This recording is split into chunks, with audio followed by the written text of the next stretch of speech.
안녕하세요. 책 한민국입니다. 오늘 소개할 책의 제목은 사이토 히토리 자기긍정감 불변의 법칙. 지은이는 사이토 히토리. 화장품과 건강식품 등을 판매하는 회사 긴자 마루칸의 창업자. 1993년부터 2005년까지 12년간 일본 전국 고액 납세자 순위 10위 안에 들었으며 2003년에는 누적 납세액 기준 1위에 올랐다. 부동산 매각이나 주식 상장으로 순위에 오르는 일반적인 자산가들과 달리 오로지 사업 소득만으로 납세 순위에 올랐다는 점에서 독보적인 존재로 인정받고 있다. 견고한 학벌 사회인 일본에서 중졸이라는 자신의 학력을 전국에서 단 한 명뿐인 카리스마 넘치는 중졸이라는 콘셉트로 내세워 오히려 강점으로 부각하면서 대중들의 마음을 사로잡았다. 다음은 들어가는 말입니다. 제가 하고 싶은 말을 딱 한 문장으로 표현하자면 바로 이겁니다. 삶이 괴로워지는 가장 큰 이유는 나를 아끼고 소중히 여기는 걸 깜빡했기 때문이다. 예로부터 우리 사회는 화합을 가장 귀하게 여겼습니다. 무엇이든 갈등 없이 원만하게 넘어가는 걸 미덕으로 삼았지요. 그 덕분에 나만 좀 참으면 되지 뭐. 그럼 다 괜찮아질 거야. 라고 생각하는 사람이 많습니다. 물론 이타적인 태도, 나보다 남을 먼저 생각하고 배려하는 게 나쁘다는 건 아닙니다. 하지만 남의 기분만 신경 쓰고 맞춰주느라 나의 솔직한 감정과 욕구를 자꾸 외면하면 어떻게 될까요? 마음이 지우개처럼 닳아 없어지고 의욕도 증발해버립니다. 남에게 공감해주다가 내 몸과 마음이 지쳐버리는 거지요. 마음과 몸은 하나이기에 마음이 병들면 몸도 아프기 시작합니다. 만약 이런 증세를 느낀다면 당신은 지금 공감 피로 상태라 할 수 있습니다. 중요한 건 남을 배려하느라 나를 소홀히 하면 안 된다는 겁니다.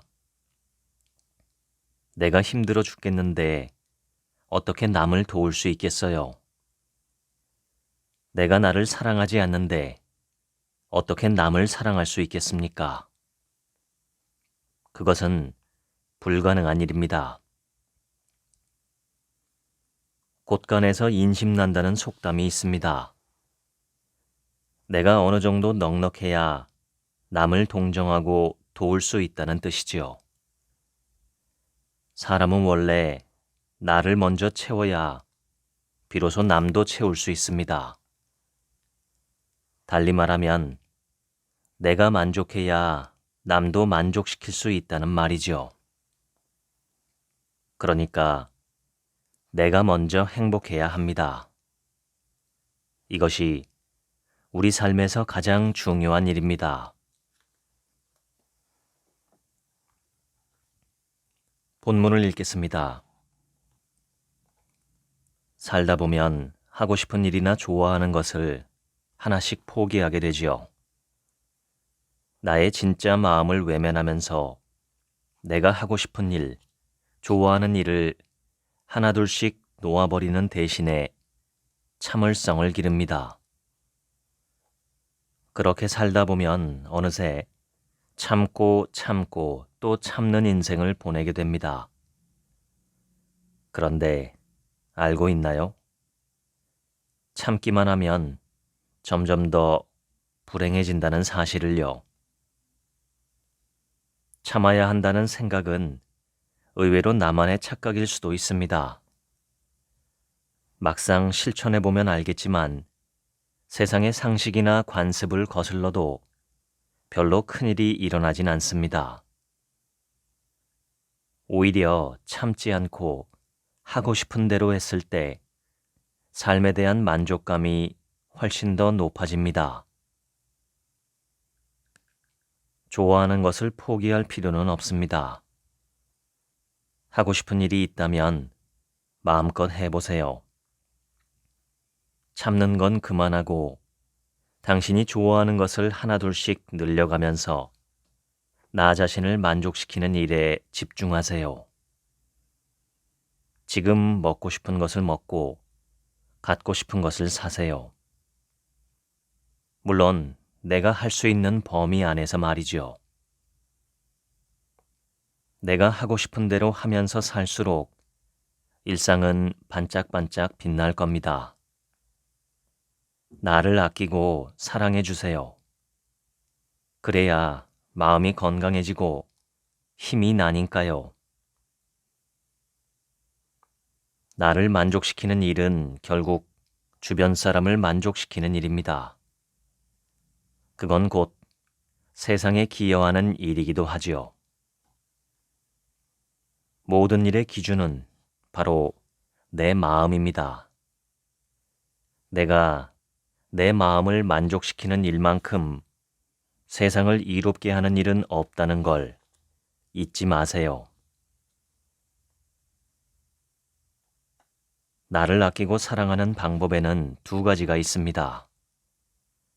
첫 번째는 좋아하는 것을 늘려가는 겁니다. 두 번째는 나를 있는 그대로 받아들이고 인정해 주는 겁니다. 애쓰지 마, 참지 마 하고 스스로에게 말해주는 거지요. 이것이 자기 긍정감을 높이는 방법입니다. 지금의 나도 충분히 괜찮다. 이 말을 자주 해주면 내 마음은 사랑으로 가득 찹니다. 그러면 다른 사람에게 내 마음 속에 생긴 빈 공간을 채워달라고 애원할 필요가 없습니다. 내가 나를 행복하게 만들 수 있으니까요. 나는 행복하다는 확신과 강한 자기 긍정감이 있으면 무슨 일이 생겨도 쉽게 흔들리지 않아요. 나의 부족한 점까지 있는 그대로 사랑하는 것, 나의 장점이든 단점이든 모두 받아들이고 인정하는 것, 이것이 바로 자기 긍정감입니다. 불평불만을 쏟아낸다고 해서 좋은 일이 일어나는 건 아닙니다. 그냥 내 삶이 더 고달파질 뿐이지요. 왜 그럴까요? 세상은 파동으로 움직이기 때문입니다. 이 세상 모든 생명체나 물체는 에너지를 가지고 있습니다. 파동이란 에너지를 전달하는 진동을 말합니다.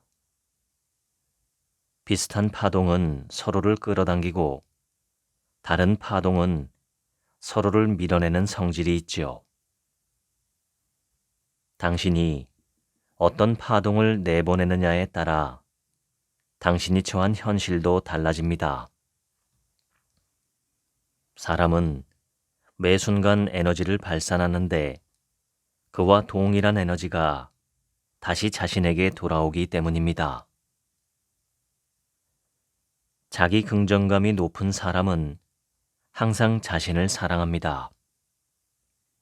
나를 있는 그대로 받아들이고 아끼면서 즐겁게 살아가지요. 그들은 용서, 사랑, 감사, 기쁨이라는 파동을 내보냅니다. 밝고 긍정적인 에너지를 세상에 흘려보내는 거지요. 긍정적 에너지를 발산하면 좋은 일이 일어납니다. 반대로 자기 긍정감이 낮고 비굴한 사람은 항상 참기만 하느라 자신을 잘 돌보지 못합니다. 감정은 메마르고 스트레스에 시달리고 몸과 마음이 너덜너덜해집니다. 이들은 매사에 남 탓이나 환경 탓을 하며 끊임없이 부정적인 에너지를 발산합니다. 이렇게 일상을 지배하는 감정이 우울과 증오, 불평으로 가득 차면 어떻게 될까요? 고달픈 인생을 살게 됩니다. 여러분은 어떤 에너지를 발산하고 있나요? 혹시 후자라면 딱 2가지만 기억하세요. 내가 하고 싶은 일, 좋아하는 일을 마음껏 한다. 지금 이대로의 나도 충분히 괜찮다고 인정한다. 배우고 성장하는 데 꼭 필요한 게 무엇일까요? 바로 불편함입니다. 인간이란 존재는 원래 자기 몸이 불편해야 비로소 배우려고 합니다. 바로 이 점 때문에 신은 인간을 불완전하게 만든 겁니다. 일부러 결점이나 문제점을 심어준 거죠. 인간이 그 점을 불편해하면서 더 나아지기 위해 스스로 노력하도록 설계한 겁니다. 내가 싫어하는 나의 단점은 나만의 개성이기도 합니다. 실례되는 말이지만 코미디언들 중에는 못생기거나 대머리이거나 뚱뚱한 사람이 있지요. 보통 사람들은 외모의 단점을 부끄러워하지만 코미디언들은 개성으로 받아들이지요. 오히려 단점을 개그의 소재로 삼아 돈까지 법니다. 저는 최종 학력이 중졸입니다. 사람들에게 학력을 밝힐 때는 카리스마 넘치는 중졸 출신이라고 소개하지요. 저는 중졸이라는 게 자랑스럽습니다. 어떻게 이 결점을 자랑스러워 할 수 있었을까요? 그것은 어떻게 마음 먹느냐가 가장 중요하다는 걸 깨달았기 때문입니다.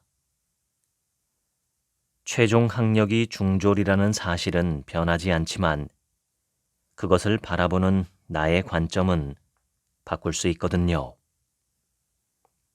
예를 들어 또래 친구들보다 일찍 사회생활을 시작하면 그만큼 더 많은 경험을 쌓을 수 있습니다. 대학을 졸업한 사람들과 비교하면 무려 7년이나 앞선 셈이죠. 인간의 뇌는 우리가 믿는 대로 반응합니다. 긍정 회로를 돌리면 뇌는 지금 좋은 상태구나 하고 착각에 빠집니다.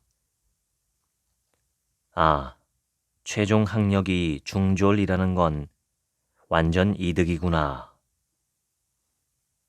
이렇게 뇌는 제가 믿는 걸 그대로 받아들이고 그 믿음이 현실로 이루어지게끔 아이디어를 내놓기 시작합니다. 뇌가 가진 능력 중 하나가 자신의 믿음과 현실 사이에 차이가 생기면 그 간극을 어떻게든 메우려고 한다는 거예요. 뇌는 아주 섬세하고 정밀한 신체 기관이라 사소한 어긋남도 그냥 두지 않습니다. 자신의 믿음과 현실을 완전히 일치시키려고 하죠. 그래서 뇌는 믿음을 토대로 주변 환경을 해석하고 기억을 수정하고 정보의 방향을 바꾸며 마침내 믿음을 실현 가능하게 보이도록 현실을 재구성합니다. 제가 바로 그 증거죠. 최종 학력이 중졸인데 전국에서 누적 납세액은 1위로 손꼽히는 부자. 언뜻 보면 말도 안 되는 이 일을 제 뇌가 실제로 해냈습니다. 저의 뇌는 제가 믿는 걸 그대로 받아들이고 그 믿음이 현실로 이루어지게끔 만들어 주었습니다. 말에는 신비로운 힘이 있다고 저는 믿습니다. 세상에 존재하는 모든 단어 안에는 신의 메시지가 숨어 있습니다. 철학자 루트비히 비트겐슈타인은 모든 말에는 영혼이 있다라고 주장했습니다. 영혼이란 말에 깃든 에너지를 나타냅니다. 즉, 말에는 그 뜻과 같은 에너지가 담겨 있다는 것입니다. 그래서 애정어린 말을 자주 쓰는 사람에게는 실제로도 밝고 따뜻하고 사랑스러운 에너지가 흘러 넘칩니다. 신은 우리가 생각하고 말하는 것을 그대로 돌려줍니다. 불평불만을 입에 달고 살면 신은 우리가 그것을 원한다고 착각하고 자꾸 안 좋은 상황을 만들어준다는 겁니다. 그러니까 말의 힘을 절대 가볍게 보지 마세요. 말을 함부로 하지 마세요. 마음속에서 짜증이 나더라도 입으로는 아, 행복해. 나는 진짜 운이 좋아. 라고 반복해서 말하는 게 중요합니다. 욕망이 많다고 하면 부정적인 이미지를 떠올립니다. 사실 그 이유는 지배계급이 피지배계급에게 부정적인 인식을 심어줬기 때문입니다. 원래 인간에게 욕망이 있다는 건 너무나 자연스러운 겁니다. 욕망이 있어야 의욕이 생기고, 의욕이 있어야 끊임없이 노력하고, 노력한 끝에 욕망을 이루고, 마침내 만족감을 느끼는 것. 그것이 바로 인간의 본성이기 때문입니다. 그런데 옛날에 나라를 다스리던 왕이나 귀족들은 평민들이 욕망을 가지면 결국 자신들의 말을 거역할까봐 두려웠던 겁니다. 그래서 청렴결백하면서 가난하게 사는 사람들을 청빈낙도라는 말로 칭송했습니다. 욕망이 없는 사람이 훌륭한 사람이라고 치켜 세우며 일반 국민들을 세뇌했습니다. 아무리 가난해도 욕망을 앞세우지 않고 그저 묵묵히 성실하게 일해야 한다고 교육했습니다.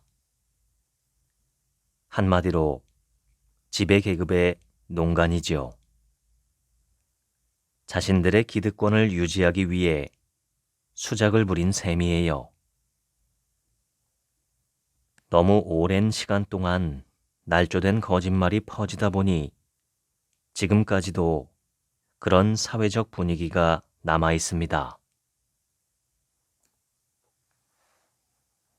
하지만 인간에게 욕망이 있다는 건 너무나 당연합니다.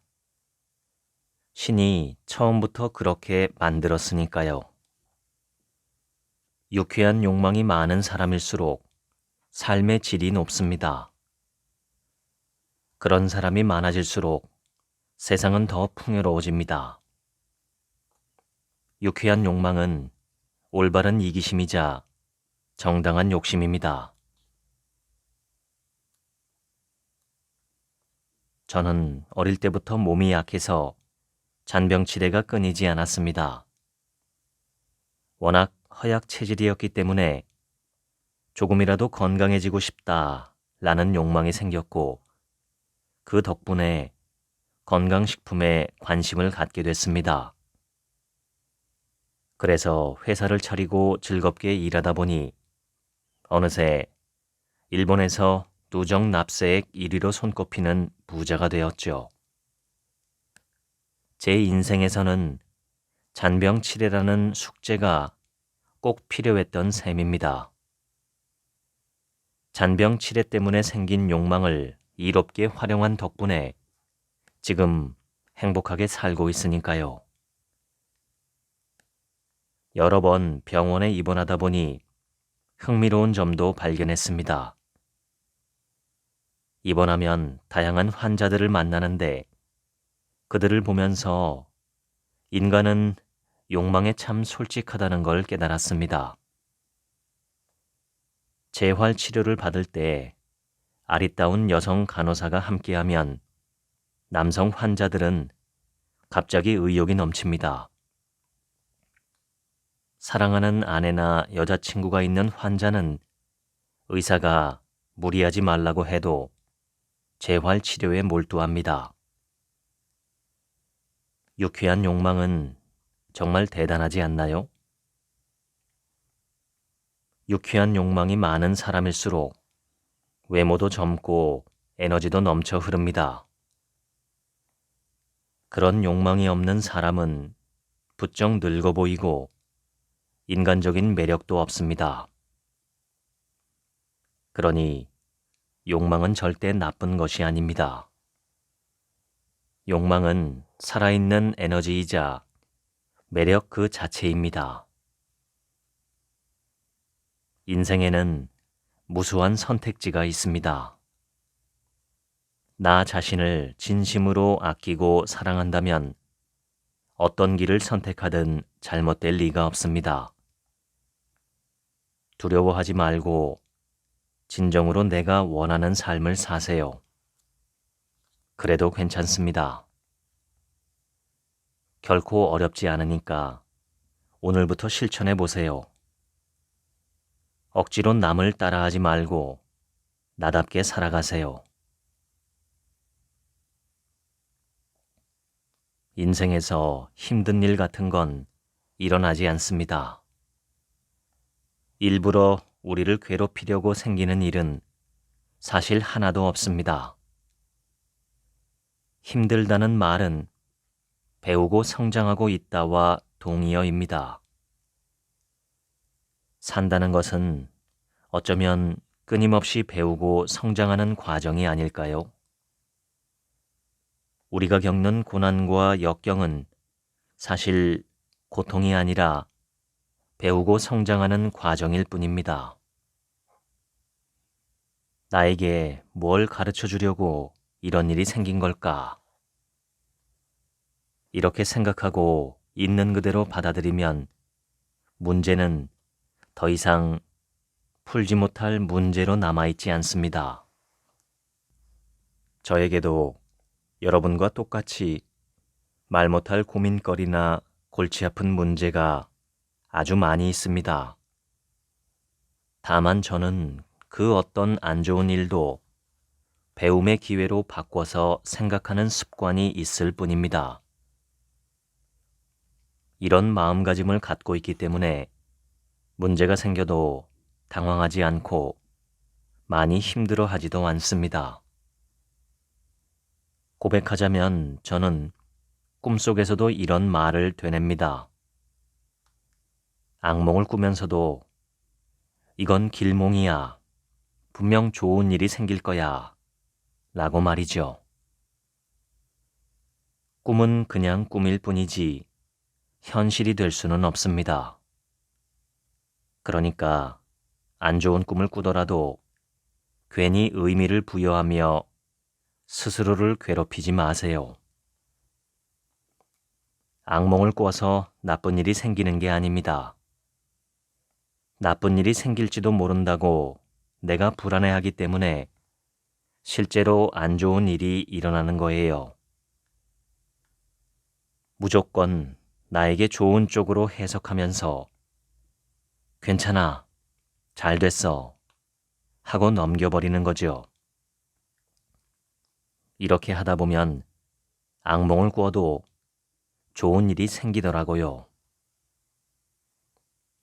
인생은 내가 어떻게 생각하느냐에 달려 있어요. 사실 나를 행복하게 만드는 건 별로 어렵지 않습니다. 생각하는 관점을 조금만 바꿔도 기분이 달라지니까요. 지금 내가 무슨 생각을 하고 어떤 마음을 품느냐에 따라 미래는 달라집니다. 나의 생각과 마음가짐이 나의 미래를 결정하는 거죠. 지금 나에게 일어나는 일은 과거의 내가 어떤 기운을 내뿜었는지를 알려주는 결과지예요. 내 삶에서 일어나는 일은 모두 내 책임입니다. 마음속에 어떤 생각 씨앗을 뿌리느냐가 중요합니다. 씨앗이 자라서 열매를 맺으면 모두 내가 거둬야 하거든요. 모든 일은 원인과 결과의 법칙으로 이루어집니다. 그러므로 좋은 일이 생겼을 때는 주변 사람들에게 땡땡님 덕분입니다 라고 감사한 마음을 전하세요. 반대로 나쁜 일이 생겨도 우울해하거나 좌절하지 마세요. 대신에 나는 이번 일로 뭘 배울 수 있을까 라고 생각해 보세요. 설령 누군가 남에게 피해를 주는 행동을 한다고 해도 그 일을 통해 반드시 배울 점이 있습니다. 예를 들어 볼게요. 어떤 사람이 범죄를 저질러서 몇 년 동안 감옥살이를 하게 됐습니다. 감옥에서 생활하면서 그는 비로소 자신이 잘못 살아왔다는 것을 뼈저리게 깨닫게 됩니다. 또 어떤 사람이 습관적으로 난폭운전을 하다가 결국 사고를 냈습니다. 이 사고로 장애인이 된 이후에야 그는 비로소 알게 됩니다. 난폭운전이 얼마나 위험한 행동이라는 것을 말이죠. 타인에게 해를 끼치거나 타인의 마음에 상처를 입히는 사람들, 온갖 비리를 저지르는 사람들, 탐욕에 눈이 멀어 범죄를 저지르는 사람들을 보면서 가슴 아파한다면 당신은 영혼의 수준이 높은 사람이에요. 그런데 세상에는 경험이 부족한 영혼이 더 많습니다. 그래서 이런저런 실수를 저지르는 겁니다. 이들은 다른 사람에게 큰 죄를 짓기도 하고 피해를 주기도 하는데 사실 그것은 지금 이 순간에도 배우고 성장하고 있다는 뜻이에요.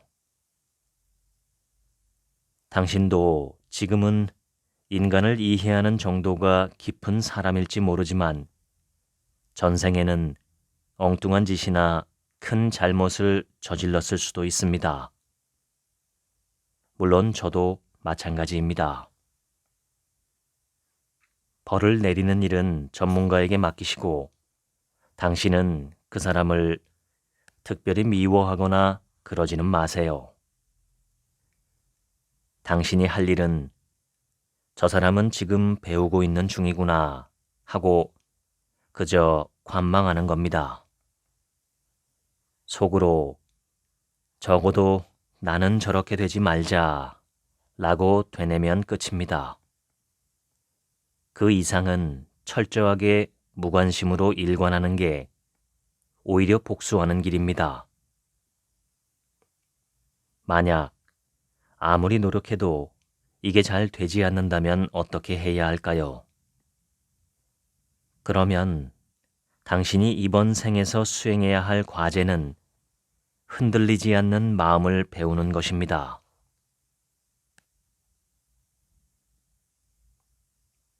누군가에게 질투심이 생기는 건 나도 저 사람처럼 할 수 있다 라는 마음이 든다는 신호입니다.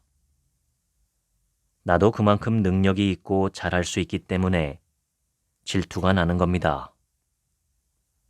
만약 누군가 내가 전혀 범접할 수 없는 일을 해내거나 나보다 월등히 뛰어난 실력을 갖고 있다면 질투조차 생기지 않습니다. 한마디로 정리하자면 질투란 내가 원하는 걸 아직 얻지 못해서 느끼는 초조한 감정입니다. 질투는 어떻게 쓰느냐에 따라 독이 될 수도 있고 약이 될 수도 있습니다. 질투심이 올라오면 좋아, 드디어 나한테도 기회가 왔다 라는 마음을 품어보세요. 엄청난 추진력과 동기부여를 얻을 수 있습니다. 수많은 인간관계 속에서 왜 저 사람은 저렇게 생각할까? 라는 의문이 들 때가 많지만 슬프게도 나와 취향, 관심사, 감수성이 100% 일치하는 사람은 세상에 존재하지 않습니다. 이렇게 나와 다른 사람들과 함께 살아가려면 반드시 가져야 할 태도가 있습니다. 바로 존중하는 마음이지요. 이 마음은 사랑이 깔려 있어야만 가능합니다. 물론 살다 보면 도저히 사랑할 수 없는 사람, 아무런 인간미가 느껴지지 않는 사람, 전혀 매력적이지 않은 사람과 얽힐 때도 있죠. 하지만 그런 순간에도 또 다른 진리를 배우게 됩니다. 우리는 죽이 잘 맞는 친구, 호감이 가는 상대, 함께 성장하는 동료뿐만 아니라 싫어하는 사람으로부터도 뭔가를 배웁니다. 아무리 못난 사람일지라도, 아무리 나쁜 사람일지라도 그 사람을 통해 배우는 바가 있습니다. 좋은 사람을 통해서는 결코 배울 수 없는 걸 나쁜 사람을 통해서 알게 되기도 합니다. 모든 만남과 이별은 사랑을 공부할 수 있는 소중한 경험입니다. 지금 내 눈앞에 있는 사람은 나에게 사랑을 가르쳐 줄 스승일 수 있습니다. 똑같이 도전한다고 해서 모두가 잘 되는 건 아니지요. 누군가는 성공하고 누군가는 실패합니다. 그 차이는 뭘까요? 얼마나 집요하게 파고드는가? 저는 이것이 성공 비결이라 생각합니다. 예를 들어 국수집을 운영한다면 어떤 재료로 국물을 우려낼지부터 면발 굵기, 고명으로 뭘 올릴지까지 철저하게 연구해야 합니다. 음식을 만드는 주방부터 손님이 이용하는 식기와 테이블, 매장 구석구석까지 깨끗하게 관리하는 것도 중요합니다. 성공하는 사람은 하나부터 10까지 놓치지 않고 집요하게 파고듭니다. 그렇게까지 했는데도 손님이 안 온다는 건 말도 안 됩니다. 맛도 좋고 가게도 깨끗하고 늘 웃는 얼굴에 인사도 잘하고 대답도 기분 좋게 하는데 손님이 없다면 어딘가 어긋났다는 뜻입니다. 자신은 진심으로 잘하고 있다고 생각할지 모르지만 손님 입장에서 보면 분명 문제가 있을 겁니다. 장사의 세계는 정직하고 분명합니다. 회사원의 경우는 어떨까요? 자기 일에 별 애착도 집요함도 없는 사람에게 회사가 고액 연봉을 주려고 할까요? 절대 그럴 리가 없죠. 손님도 회사도 똑같습니다. 그 직원 참 괜찮네. 이렇게 세심한 데까지 신경 쓰다니 서비스가 정말 좋네. 이런 마음이 들게 하지 않으면 나에게 돈을 쓰지 않습니다. 그러니까 이 사람에게는 얼마든지 돈을 쓰고 싶다 라는 마음이 들도록 만드는 게 중요합니다. 그 점에 집요하게 매달리세요. 손님이든 회사 사장이든 내가 낸 돈보다 더 이득을 봤다 라는 생각이 들게 만들어야 합니다. 바로 그 점에 집중하세요. 그러면 갑자기 일이 재미있어집니다. 동네 야구든 여행이든 등산이든 춤이든 그것을 취미로 즐기는 사람은 시간 가는 줄 모르고 열심히 몰두합니다. 몰두하기 때문에 재미없을 수가 없죠. 일도 마찬가지입니다. 애정을 가지고 집요하게 파고들수록 점점 더 재미있어집니다. 집요하게 파고들었는데도 재미가 없다면 그 일은 나한테 맞지 않는 거예요. 나에게 더 잘 맞는 일을 찾아보는 게 좋습니다. 어떤 일을 할 때 재미를 느끼는지 세심하게 자신을 관찰해 보길 권합니다. 일이요? 그냥 먹고 살아야 하니까 어쩔 수 없이 하는 거죠. 이렇게 말하는 사람은 이미 틀렸습니다. 처음에는 뭐든지 집요하게 파고들고 연구하면서 죽이 되든 밥이 되든 끝까지 해봐야 합니다. 사람마다 흑역사가 있습니다. 경험도 별로 없고 지식도 부족했던 젊은 날, 실수와 실패를 경험하지 않은 사람이 있을까요? 과거를 돌아보며 스스로를 탓하는 일은 그만두는 게 좋습니다. 일이든 인간관계든 아니면 사생활이든 후회하기보다는 나 자신을 직시하고 개선하기가 더 중요합니다. 누구나 실수를 하지만 그것을 반복하는 사람과 고쳐나가는 사람의 삶은 천양지차입니다. 1000번을 고치면 성공에 이르니 지금이 최고요, 지금이 최악이라.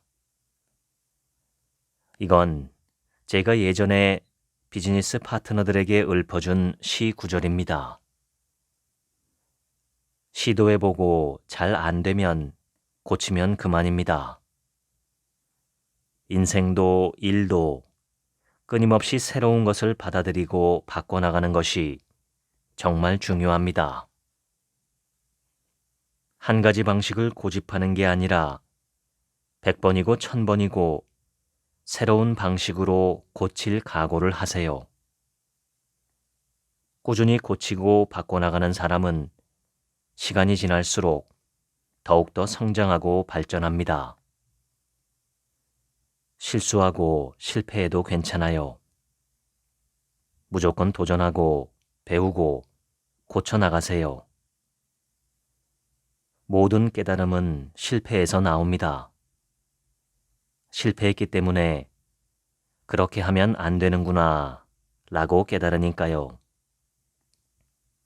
만약 오늘 실패했다면 그것은 성공에 한 걸음 가까워졌다는 증거입니다. 일본에서 가장 높은 산은 무엇일까요? 후지산입니다. 후지산은 일본을 상징하지요. 그런데 여러분은 일본에서 두 번째로 높은 산, 세 번째로 높은 산이 어떤 산인지 알고 있나요? 두 번째로 높은 산은 야마나시 현에 있는 기타다케이고, 세 번째로 높은 산은 나가노 현과 기후 현에 걸쳐 있는 오쿠오 타카다케입니다. 그런 산이 있었어? 난 처음 들어봐. 이렇게 반응하는 분들도 많을 텐데 그만큼 2위와 3위는 존재감이 거의 없습니다. 1위와 2위 이하의 인지도 차이는 하늘과 땅만큼 큽니다. 후지산의 인지도는 2위 이하와는 비교도 안 될 정도로 압도적이죠. 높이는 어떨까요? 후지산이 2위인 산보다 100배, 1000배 더 높을까요? 전혀 그렇지 않습니다. 고작 583m 차이가 날 뿐이지요. 작은 차이가 현실에서는 엄청난 격차를 만들어냅니다. 올림픽에서는 0.01초나 1점 차이로 메달 색깔이 바뀌고 희비가 엇갈리는 모습을 흔히 볼 수 있습니다. 종이 한 장 차이로 금메달과 은메달이 갈리지만 스포트라이트는 금메달리스트에게 집중됩니다. 은메달리스트도 실력이 뛰어나고 시합에서 잘 싸웠는데도 사람들은 언제나 금메달리스트만 기억합니다. 어떤 분야든 작은 차이가 엄청난 격차를 만듭니다. 그런 모습을 보면서 저는 이 점을 깨달았습니다. 작은 일을 소홀히 하는 사람은 결코 큰 일을 이룰 수 없다. 작은 일일수록 더 정성을 들여야 합니다.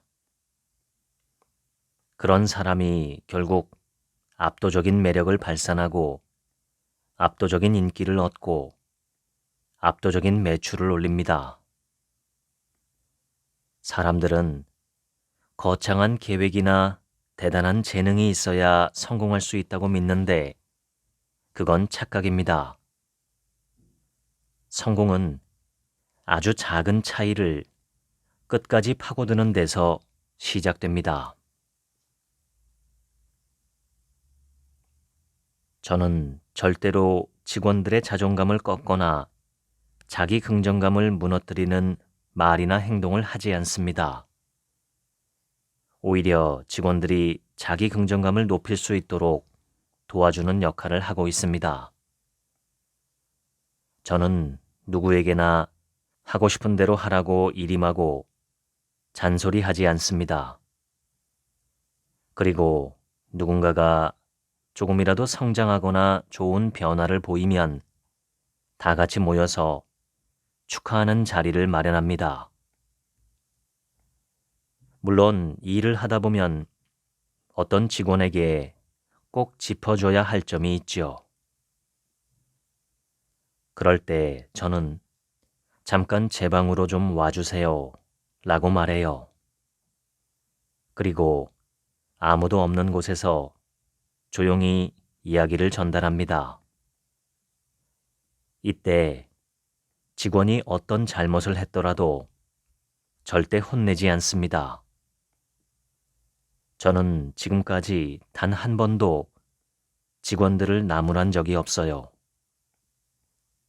직원 중 누군가가 어떤 실수를 하면 그를 통해 저도 뭔가 배우는 게 있었거든요.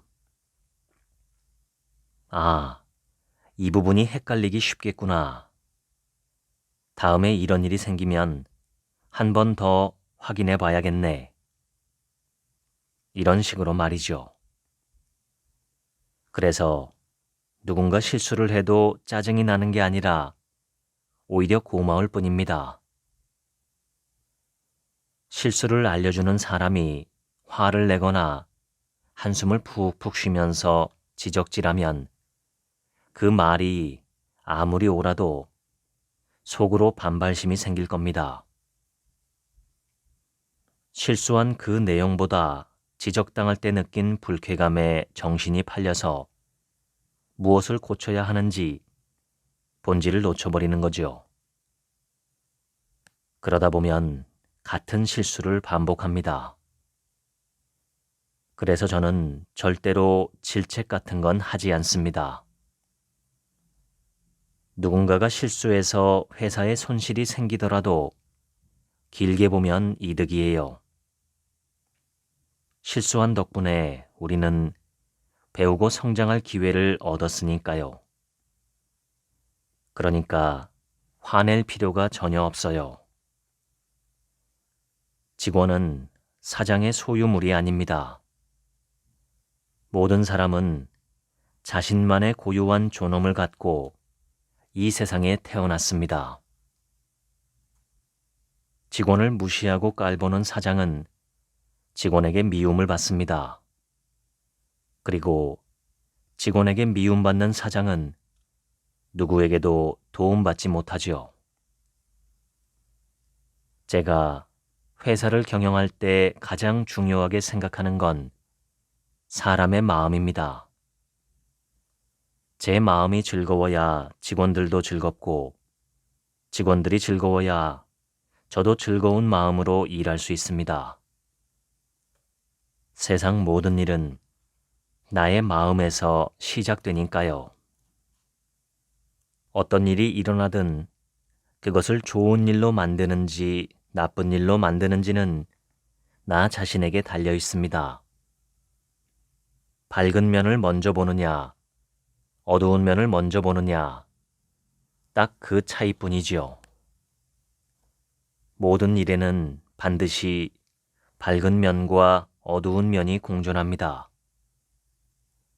겉으로는 좋은 일처럼 보이지만 불편함이나 위험이 숨어 있기도 하고 분명 나쁜 일 같았지만 돌이켜보면 배울 점이 많아서 오히려 도움이 된 경우도 있습니다.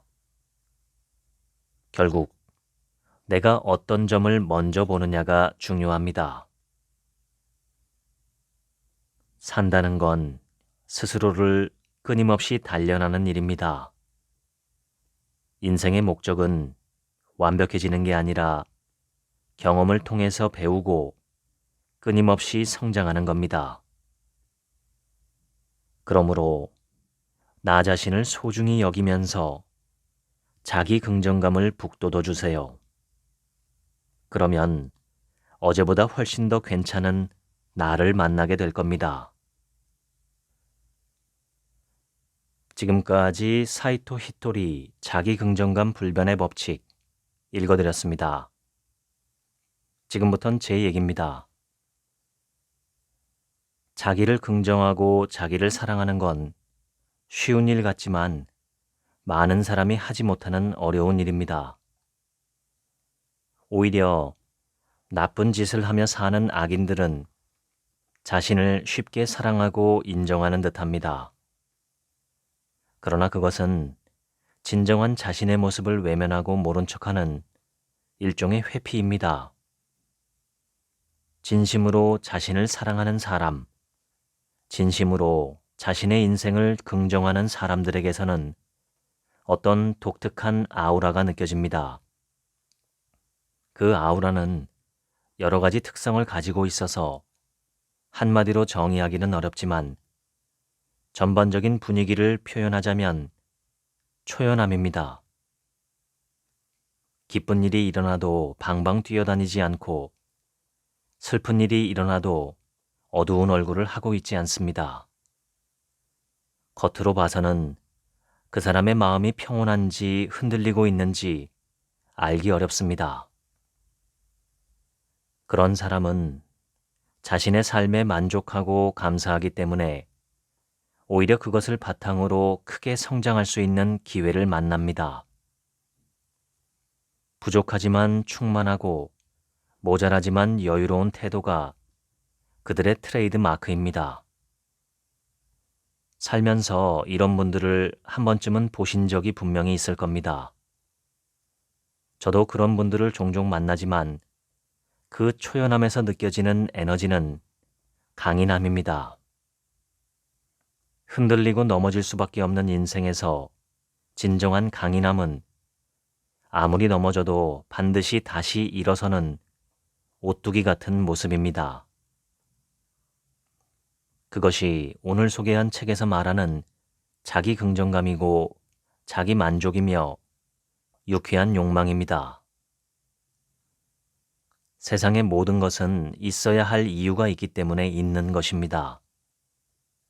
우리가 싫어하고 두려워하는 상황이나 사물은 실제로 우리가 더 바람직한 모습으로 성장할 수 있도록 자극하는 진화 압력의 수단일 뿐입니다.